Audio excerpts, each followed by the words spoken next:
Plastic की चिटाई या plastic का जायनमाज वगैरह जिस पे खड़े होकर नमाज पढ़ते हैं, अगर वो प्लास्टिक की हो तो उस पे नमाज पढ़ना कैसा है? नमाज हमारी हो जाती है या इससे नमाज में कोई ख़राबी पैदा होती है, मकरू वगैरह क्या मामला है? क्योंकि कुछ दिनों पहले एक साहब आए थे, उन्होंने ये कहा कि जुमे के बाद, जुमे का बयान हुआ, उसके बाद उन्होंने कहा कि प्लास्टिक की जो है चटाई वगैरह पे नमाज पढ़ना मना है, तो आप एक मरतबा जुमा में बयान करिए। मैं सुनकर बड़ा ताज्जुब हुआ कि क्या बात है, प्लास्टिक की चटाई पे नमाज पढ़ना मकरू है, मना है, मुझे ही मालूम नहीं है और मुझसे कह रहे हैं कि जुमा में बयान करो। मैंने कहा कि आपको किसने कहा? ना, हाँ किताब में है। और भैया वो वाक़तन दीन के बारे में ज़रा किताब पढ़ा लिखा करते थे, तो मुझे भी बड़ा डर महसूस हुआ कि क्या बात है, ये मसला तो मालूम नहीं था मुझे। तो मैंने कहा कि कहाँ है, दिखाइए लाकर। उन्होंने कहा कि ठीक है, मैं आपको दिखाऊंगा अगले जुमा में। फिर अगले जुमा में उन्होंने मुझे दिखाया। क्या दिखाया उन्होंने? एक ज़बरदस्त कयास किया था उन्होंने। कयास ये था, इज़ाहुल मसाइल में, उसके अलावा एहसनुल फतावा और भी कई किताबों में ये मसला लिखा है। उन्होंने दिखाया कि प्लास्टिक की टोपी पहनकर नमाज पढ़ना मकरूह है। अब उसी प्लास्टिक की टोपी को उन्होंने जाए नमाज पे कयास कर दिया कि जब प्लास्टिक की टोपी में नमाज मकरूह है, इतनी जरी छोटी सी चीज सर के ऊपर रखे हैं, ये तो पूरी जाए नमाज प्लास्टिक की है, तो और भी बड़ी मकरूह है ये।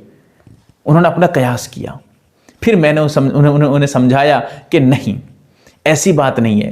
प्लास्टिक की टोपी पहनकर नमाज पढ़ना मकरूह तहरीमी है, मना है। उससे बेहतर है कि अगर टोपी नहीं मिलती है, बगैर टोपी के नमाज पढ़ लीजिए। लेकिन प्लास्टिक की टोपी जो आजकल मस्जिद वगैरह में धरी रहती है, पड़ी रहती है, मत पहनिए, वैसे ही नमाज पढ़ लीजिए। टोपी कोशिश करिए कि हमेशा पास रखिए, सर पे टोपी हो, ये मुसलमानों की शान होनी चाहिए। लेकिन अगर खुदा ना खास्ता, अल्लाह ऐसा न करे, अगर हमसे हो जाता है, टोपी हमारे पास नहीं है, तो प्लास्टिक की टोपी इस्तेमाल मत करिए। उसकी वजह क्या थी?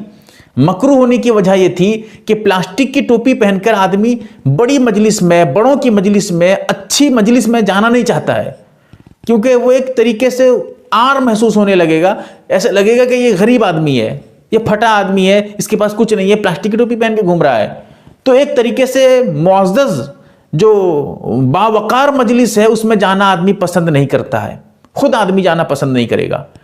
इसी वजह से, क्योंकि नमाज में आ रहा है तो अल्लाह के दरबार में आ रहा है, तो जब बड़े से बड़ी मजलिस में जाना टोपी पसंद नहीं करेगा प्लास्टिक की टोपी पहनकर, तो फिर अल्लाह के दरबार में कैसे पसंद करेगा वो? इसीलिए उलमा ने उसको मकरूह करार दिया है। लेकिन चटाई की बात जहां तक है, इससे उसका कोई ताल्लुक नहीं है। बड़ी सी बड़ी मजलिस में भी प्लास्टिक की चटाई बिछाते हैं, इससे कोई फर्क नहीं पड़ता है। तो इससे, टोपी से इसको ये कयास करना बहुत खतरनाक है। आदमी मसला जितना समझे, जितना किताबों में मिले उतने ही समझिए, कयास मत करिए, वरना गुमराह हो जाएंगे आप। एक और कयास बताता हूं, कुछ साल पहले एक और कयास किया था किसी ने। उसने कयास क्या था? कयास यह था कि कोई आदमी गुस्ल कर रहा है, गुस्ल करते करते उसका जो है पेशाब का कतरा आ गया, या री खारिज हो गई, या किसी वजह से उसका वजू टूट गया, तो ऐसी सूरत में उसको गुस्ल दोबारा करना पड़ेगा। उसने कयास किया था। कयास कहां से किया था? वजू के मसले से।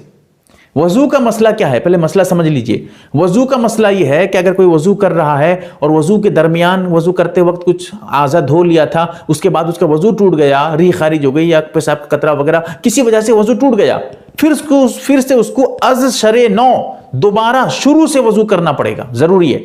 आगे से जहां तक कर लिया था उसके आगे से वजू करेगा, वजू नहीं होगा। लेकिन गुस्ल में ऐसा नहीं है। गुस्ल में है कि अगर वजू टूट जाता है तो आगे से वजू करे, अब दोबारा शुरू से वजू जो है आगे गुस्ल करे, दोबारा शुरू से जो है गुस्ल करने की जरूरत नहीं है। लेकिन उसने वजू के मसले से गुस्ल के मसले पे कयास कर लिया था। इन्होंने जैसे टोपी के मसले से चटाई के मसले पे कयास कर लिया। गुस्ल में ऐसा क्यों नहीं है?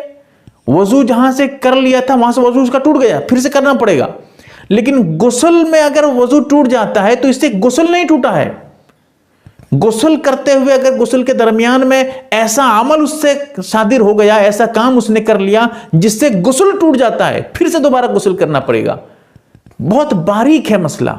इसीलिए जितना मसला आपको बताया जाए, जितना आप पढ़ें सुने, उतना ही आगे उसको दूसरे मसले से कयास मत करिएगा, वरना बहुत खतरनाक फितने में आप फंस जाएंगे। अल्लाह ताला हमें समझने की तौफीक दे, आमीन या रब्बल आलमीन।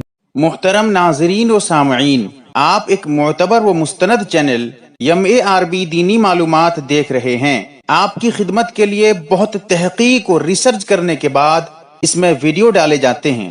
اللہ سے دعا ہے یہ چینل اسلامی زندگی میں آپ کے لا حد کام آئے، آمین۔